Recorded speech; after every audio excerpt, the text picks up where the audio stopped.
Okay, great. So I'm going to talk about one element of my PhD, which was looking at coral reef fish behavior and their coral habitat. So specifically looking at the shape of corals and how that affects behavior. Why have I got this? Here we go. But first, why was I looking at coral reef fish behavior in the Caribbean? Well, aquaculture is becoming more and more prevalent and is one of the fastest growing food sectors globally. And it's actually thought that by 2025, the exports from aquaculture are going to surpass what we catch from wild fish stocks. So it's a very big industry.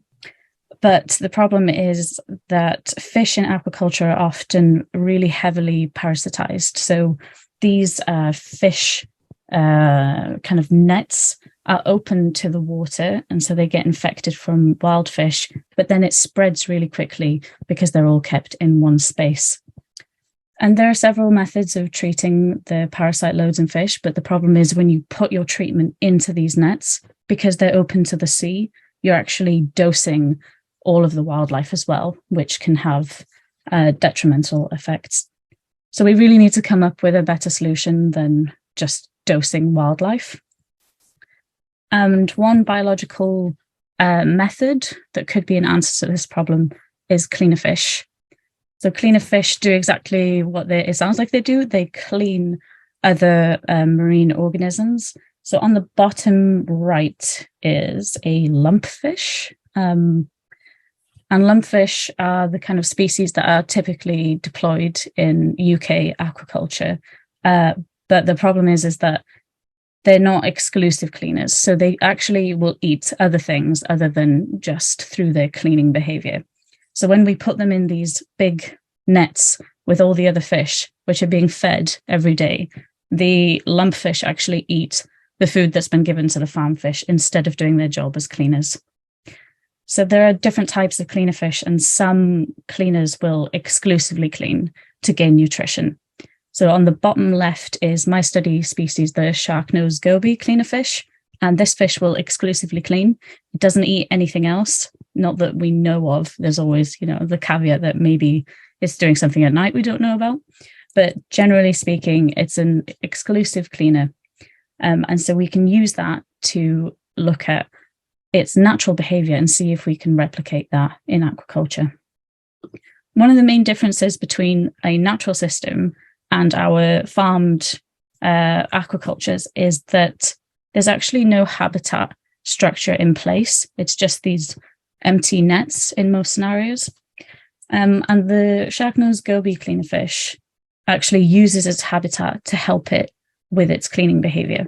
So you can see here, if I just pause it, the cleaner is actually waiting on the coral for other reef organisms to visit the coral to be cleaned. So it'll just sit here and wait until something comes to it, and it'll only gain nutrition from this cleaning. So this is a great example of how we can see what helps the cleaner fish with its natural behavior, and is it the coral?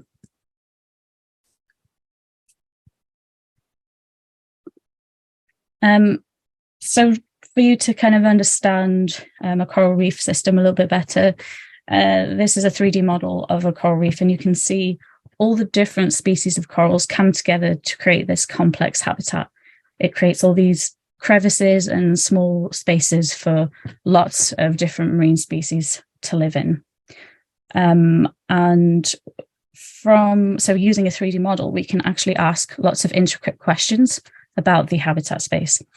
And this is the level of detail as well that you can actually get from a 3D model. As you can see, it's quite accurate and quite detailed.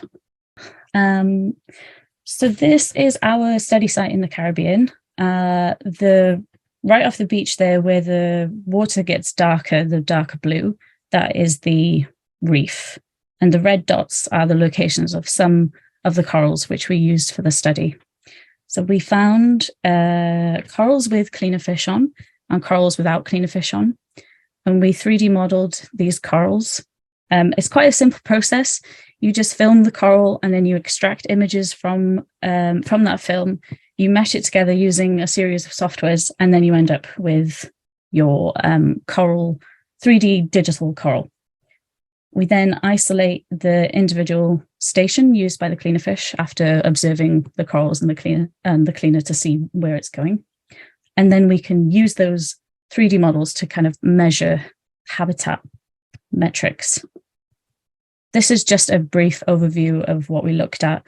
The three main metrics of habitat structure we looked at were height, so the height of the coral, refuge size, so just the size of the crevices that were available to either the cleaner fish or its clients, the animals being cleaned, and then vector dispersion, which is a measure of complexity, how heterogeneous the coral is, basically how lumpy or smooth it is. And in a nutshell, what we found is that the corals being used as cleaner stations were taller and more structurally complex. So the type of habitat available is actually affecting cleaner fish behavior, and it's also facilitating that the interactions that the cleaners have with fish. If we were able to replicate this in some way in aquaculture, we could actually enhance cleaning behavior in aquaculture, meaning we would have to use less antibiotics and antiparasitics to clean our fish. So we kind of wanted to see if we could do this, and we created some artificial reef structures called fish hives. So this on the top left is my extremely detailed design that I came up with. There's my architect skills coming in there. We basically knew we wanted a tall dome-shaped structure with also some structural complexity. So we made our concrete domes using an inflatable ball. If you know what a space hopper is, the thing you bounce on as a kid, or maybe as an adult, we used those, laid the concrete, deflated it. That could be used again. And then we let the concrete set and put them in the sea. This wasn't playing a minute ago, but this is just showing how we took those concrete domes out to the reef. So we just like this. So this is a really low tech way of doing this as well. Just so that small island nations can also replicate this for habitat restoration.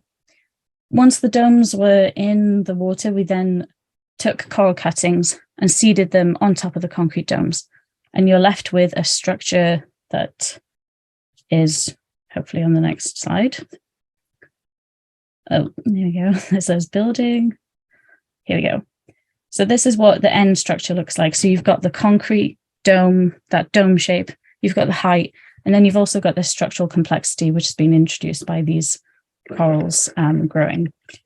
So this is just a quick time lapse of the coral growth over the year from 2019 to 2020. The main takeaway is just you can see that the corals have grown, but also that fish are actually interacting and inhabiting the hives. So that's, I think I will leave that video, but if you wanted to watch any more videos, they're on YouTube, or feel free to follow the Facebook page, Fish Hives, or any of my social media channels as well if you wanted to see more fish hive stuff. But I will leave it there for now. Thank you.